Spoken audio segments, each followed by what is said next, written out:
말씀 봅니다. 말씀은 마가복음 9장 18절에서 24절입니다. 마가복음 9장 18절에서 24절. 제가 봉독해 드립니다. 귀신이 어디서든지 그를 잡으면 거꾸러져 거품을 흘리며 이를 갈며 그리고 파리해지는지라.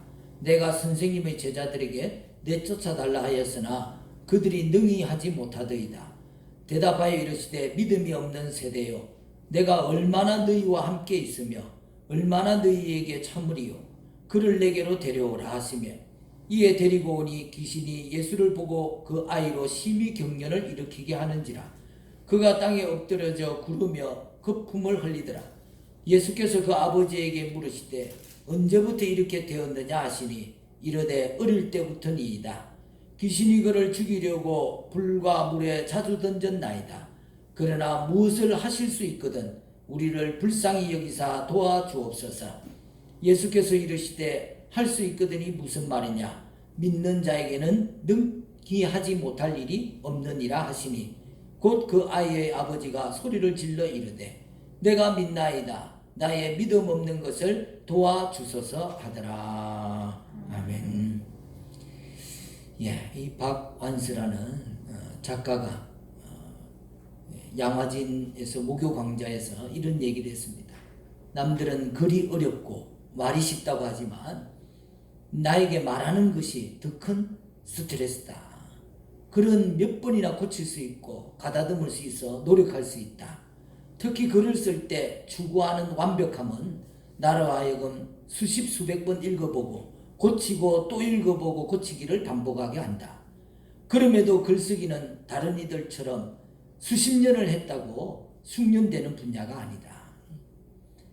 이렇게 글은 그래도 수없이 가다듬는 과정을 통해서 태어나는 것이지만 말은 한 번 뱉어서 내뱉으면 고칠 수 없기 때문에 나는 말하는 자리가 가장 두렵다.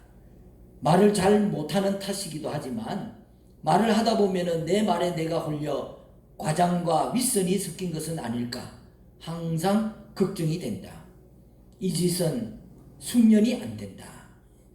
이제 작가로서 등단한 지 40년이 지났지만 이 박완서 선생이 여전히 말하는 것이나 글쓰기가 어렵다고 토로하는 것이죠. 시간이 흘러도 명성이 쌓여도 숙련되지 않는 글쓰기, 글을 쓸 때마다 막막한 그런 사정이 자기를 괴롭히는 것이죠. 글쓰기뿐만 아니라 모든 예술의 영역은 이 창조적인 일에는 다 고통이 따르게 되어 있습니다. 이른바 숙련되지 않는 고통인 것이죠. 석기시대나 청동기 시대 그 동굴 벽화를 보면요, 거기에 그려놓은 원시인들이 그려놓은 그림도 오늘 이 시대 예술과 그 지향하는 근본 정신에는, 근본 정서에는 별 차이가 없는 것입니다. 왜냐하면 예술은 발전하는 게 아니에요. 예술은 기술이 아니기 때문에 그렇습니다. 그래서 제자들이 오늘 말씀 속에도 제자들은 참 궁금한 것이죠. 자신들이 분명히 그때는 고칠 수 있었는데 왜 지금은 못 고치는 것입니까? 예수님이 단호히 대답합니다. 기도 외에는 다른 것으로는 이런 종류가 나갈 수 없느니라. 아멘. 제자들이 하나님만 의지했을 때는 귀신도 물리칠 수 있는 그런 능력이 있었지만, 그러나 그런 성공적인 어제의 그 과거의 성공적인 경험을 의지하자 오늘 여지없이 실패한 것입니다. 여러분, 그렇습니다. 신앙도 숙련되지 않습니다. 신앙은 기술이 아닙니다. 오랫동안 연마한다고 신앙이 숙련되는 게 아니에요. 영원히 그럴 것입니다. 박완서 작가의 음성이 우리 마음을 때립니다. 이 짓은 숙련이 안 됩니다. 여러분, 신앙은 숙련이 안 됩니다. 영광의 변화산을 뒤로하고 예수님이 그 산에서 내려와서 그 산 아래에 내려왔을 때 그 세상이 기다리고 있는 것은 고통과 탄식과 불신과 무력감과 완전 삶의 현장이 거기에 기다리고 있는 것이죠.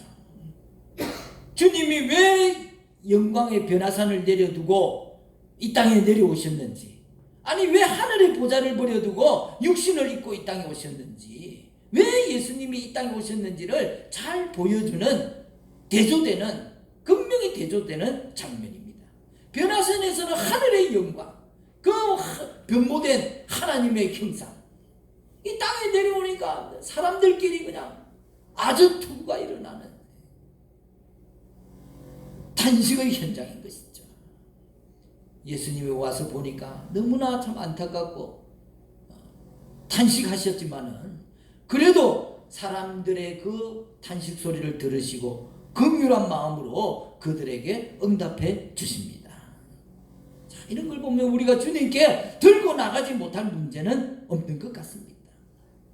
어떤 문제라도 주님께 들고 나가서 진실하게 고백하면 주님이 들으시고 응답하실 줄 믿습니다. 오늘 두 부류의 난감한 사람들이 등장합니다. 첫째는 제자들이죠. 제자들은 예수님으로부터 능력을 받았어요. 그 능력을 사용하지도 못하고 무능한 사람으로 지금 전락되고 만 것이죠. 아마 이들 생각에는 예수님이 자기들에게 능력을 주었고 또 그 능력을 과거에는 또는 어제까지만 해도 귀신을 쫓아내고 병자를 고치고 했기 때문에 오늘도 여전히 자기들이 그것이 자기들의 힘으로 가능한 줄 생각했어요. 전매특허처럼 자기들이 맡은 것이라고 생각했습니다. 언제고 쓰고 싶으면 쓸 수 있는 것으로 생각했던 것 같습니다. 귀신 들린 사람을 데려왔을 때 결국은 그들의 능력을 시험하다가 실패하고 낭패를 당하고 사람들에게 비웃음거리가 되고 만 것입니다. 두 번째 등장인물은 누굽니까? 아주 딱한 처지에 있는 아버지가 있습니다. 자식이 귀신이 들려가지고 고통 중에 있는데 그 사실을 보고 어찌하지 못하는 그런 아버지의 심정, 오죽 괴로운 그런 심정이 있겠습니까? 귀신이 아이를 거꾸로 때려서 아이가 입에 거품을 물고 이를 갈며 경련을 일으킵니다.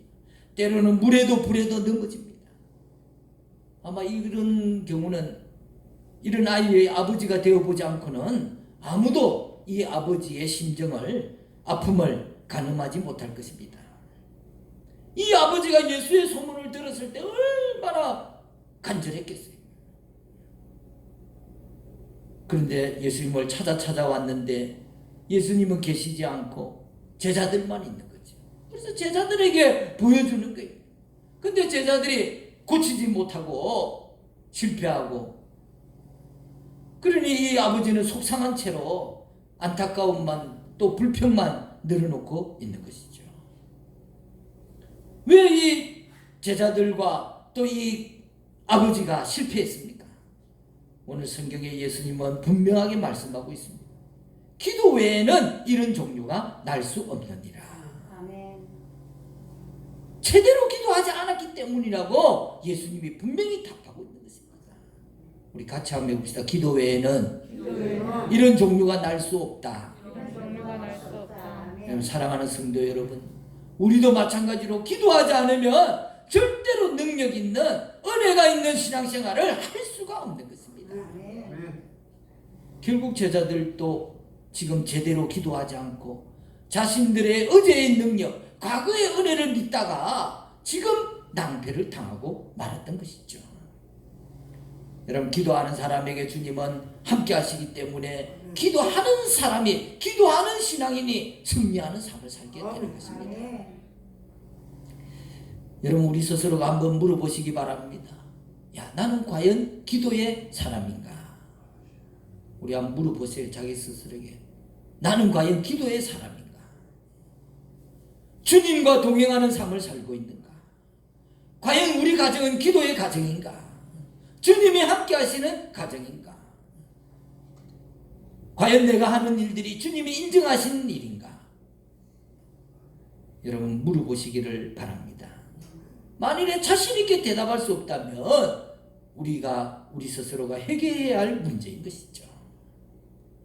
오늘 본문에 귀신 들린 아이의 아버지는 간절하게 탄원하고 호소하고 있습니다. 누구보다도 애절한 호소죠. 어떻게 보면 간절한 기도라고 표현할 수 있습니다.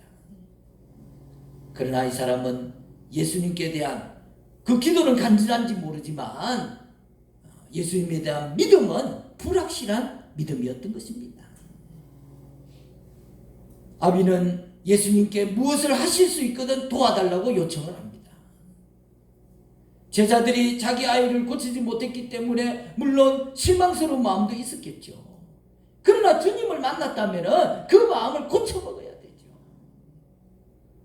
주님께 불성실한 믿음, 뭘 하실 수 있으면 한번 도와주십시오.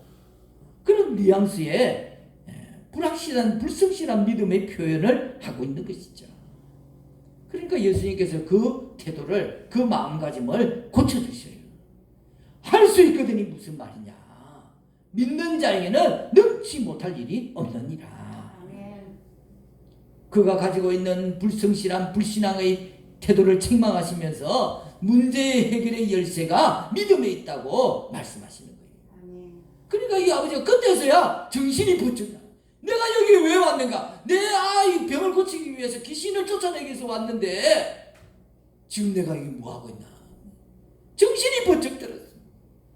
그리고 자기 자신을 돌아보고 믿음 없는 자신을 도와달라고 부탁하는 것입니다. 여러분, 우리도 어떤 상황 때문에 위축되고 또 마음에 온전한 믿음을 가지지 못할 때가 많아요. 그러나 그럴 때라도 솔직하게 이 아버지처럼 주님 앞에 고백하고 도움을 청하시기를 바랍니다. 하나님 앞에서는 믿음이 없으면서 있는 척하는 위선과 교만이 문제지.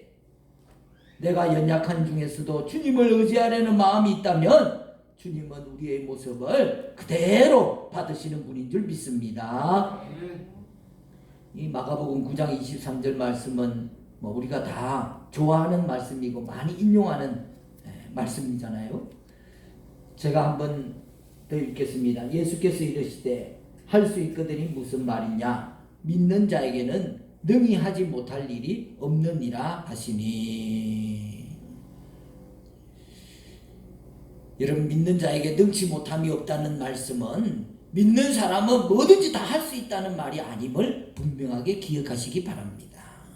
우리가 이 말씀을 종종 오해하는 거예요. 이 말씀은 믿는 사람 안에서 역사하시는 예수 그리스도께서 못하시는 일이 없다는 말씀입니다. 사람은 연약한 존재예요. 그러나 그 사람을 통하여 일하시는 예수님은 능치 못할 일이 없다는 말씀인 줄을 믿으시기 바랍니다. 여러분, 그래서 우리는 긍정적인 믿음, 적극적인 사고, 이게 매우 유익하고 좋은 것임에 틀림없지만은, 그러나 그게 곧 믿음은 아닌 것이죠. 사람이 긍정적인 사고를 가지고 마음만 먹으면 뭐든지 할 수 있다는 것은 신념이지 신앙은 아닌 것입니다. 그거 자체가 결코 믿음은 아닌 거예요. 오늘 이 아버지의 간절함은 믿음 생활을 잘 할 수 있게 하는 조건이지 간절하다고 해서 믿음이 있는 게 아니라는 거예요. 여러분, 신념과 신앙을 착각하면 안 됩니다. 교회 안에서 신념 때문에 신념이 신앙인 줄 착각하는 사람들이 많아요. 오히려 교회 안에서 신념 때문에 하나님 나라의 일에 방해되는 경우가 많잖아요. 신앙으로 하면 하나님 뜻을 묻고 하나님께 의지할 텐데 신념으로 하니까 자기가 무조건 옳다는 거예요. 자기가 생각하는 거, 자기 뜻, 자기가 세운 게 무조건 옳다는 거죠. 그게 신앙인 줄 생각하는 거예요.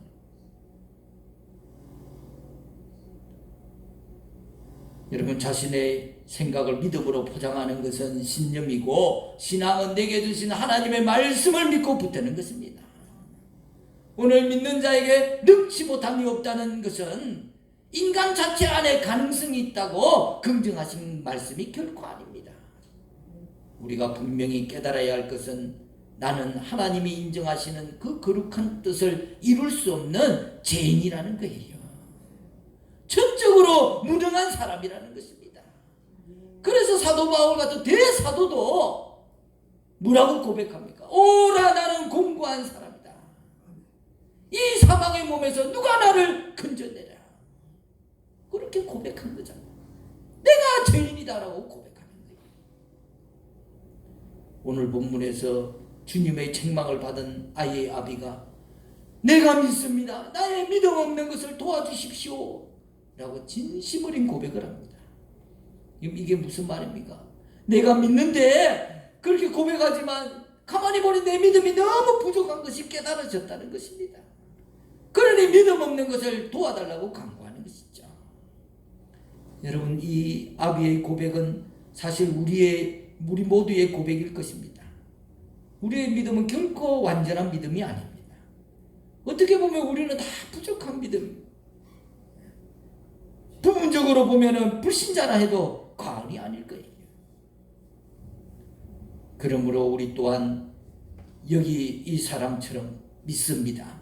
그러나 나는 부족합니다. 더 큰 믿음을 주시옵소서.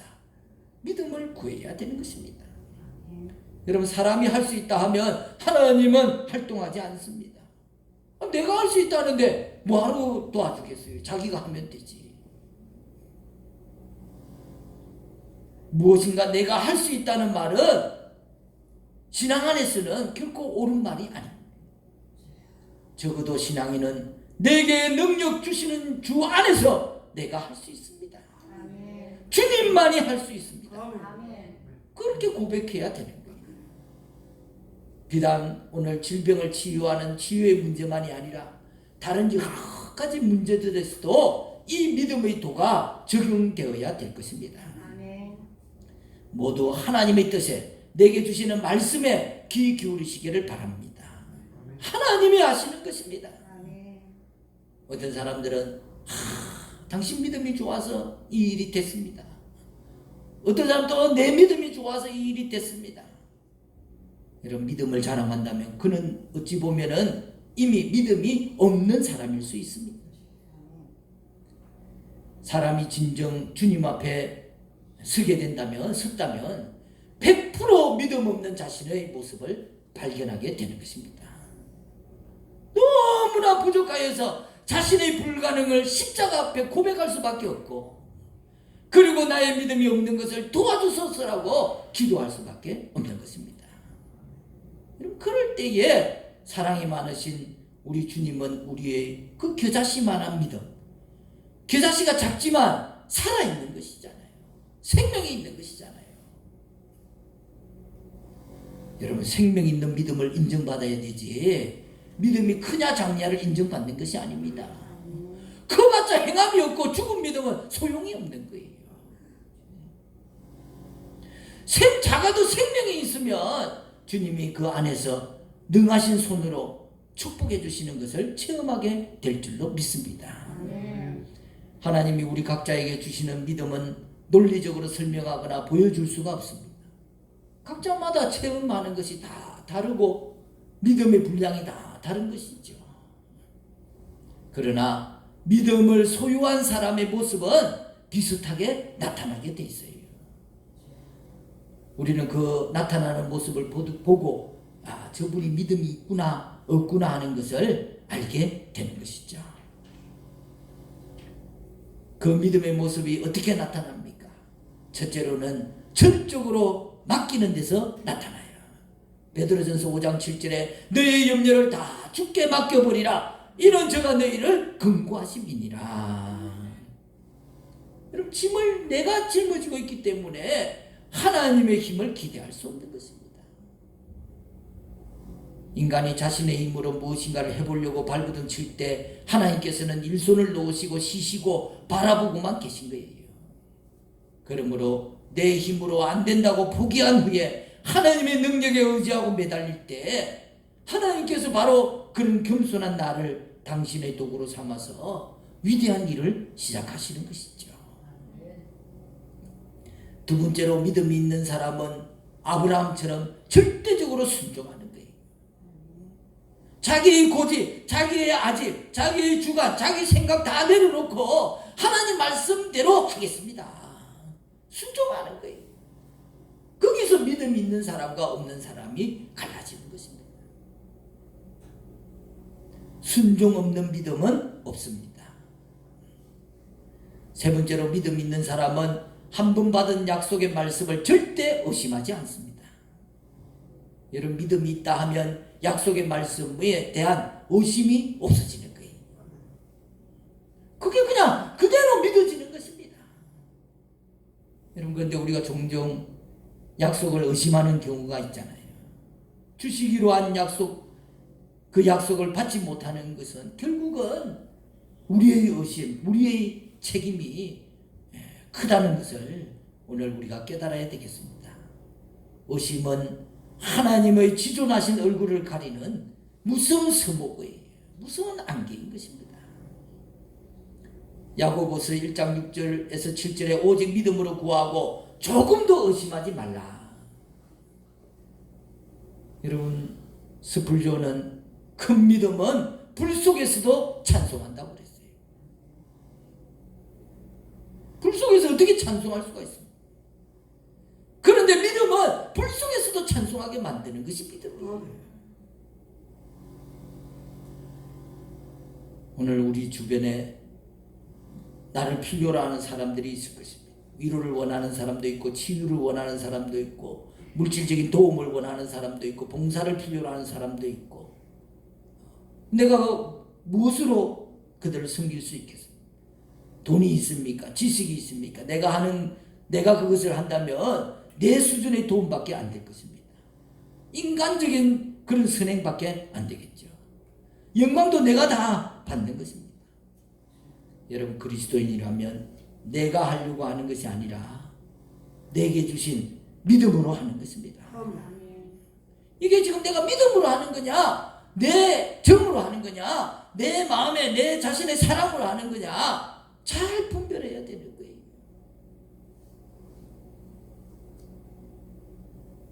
여러분 그리스도인은 하나님이 내게 주신 믿음으로 행하는 것입니다.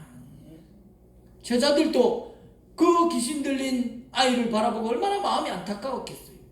그리고 자기들이 하나님 주신 내게 능력을 주셨으니까 내가 그 아이를 고쳐야지, 그런 안타까운 마음으로 도와주려고 했을 것입니다.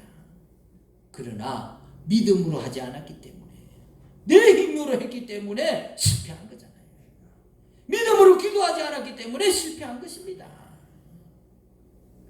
안타깝게 여기는 마음, 사랑의 마음, 긍휼의 마음, 도와주고 싶은 마음, 그건 다 똑같은 거예요. 예수님이 분명히 대답해 주셨잖아요. 왜 실패했냐? 왜 안 됐느냐? 믿음으로 기도하지 않았기 때문이다. 여러분 우리는 뭘로 살려고 하는 겁니까? 무엇으로 살고 있습니까? 할 수 있거든이 무슨 말이냐? 주님이 하신다는 믿음을 가진 자에게는 주님이 능치 못하실 일이 없는 줄 믿습니다. 그러므로 주님이 하신다는 것은 반대로 저는 할 수 없습니다. 같이 한번 봅시다. 주님만이 하실 수 있습니다. 저는 할 수 없습니다. 이게 바른 믿음의 기도인 거예요. 저는 할 수 없습니다. 주님이 하십시오. 주님, 저는 저 사람을 움직일 수가 없네요. 주님, 저는 이 일을 감당할 수가 없네요. 저는 할 수가 없습니다. 그러나 주님이 저 사람을 움직이시고 주님이 저 일을 하실 줄 믿습니다. 이게 믿음의 기도인 거예요. 여러분 우리 갈릴리 성도들 모두 이런 믿음의 능력을 가질 수 있기를 간절히 축원합니다. 기도하겠습니다. 능력의 주님 감사합니다. 살아계신 주님 감사합니다. 우리는 연약합니다. 우리는 참 못하는 일이 너무 많고 또 안 되는 일도 많고 시행착오도 너무 많이 겪습니다. 그러나 우리를 능하신 손으로 이끄시고 보호하고 축복하여 주신 은혜 가운데 여기까지 왔음을 고백하고 감사를 드립니다. 이제 다시금 주님께 기도합니다. 저희의 믿음의 연약함을 도와주시옵소서. 하나님의 마음을 시원케 해드릴 수 있는 믿음의 사람으로 일할 수 있도록 언제나 정말 믿음의 근거에서 일하고 행하고 말할 수 있도록 인도하여 주시옵소서. 믿음 안에서 정말 주님이 역사해 주실 줄 믿습니다. 오늘도 우리 갈릴리 재단에 이런 믿음의 증인들이 많이 세워지게 하여 주시옵시고 믿음으로 살아가는 우리가 될 수 있도록 축복하여 주시옵소서. 예수님 이름으로 기도드리옵나이다. 아멘.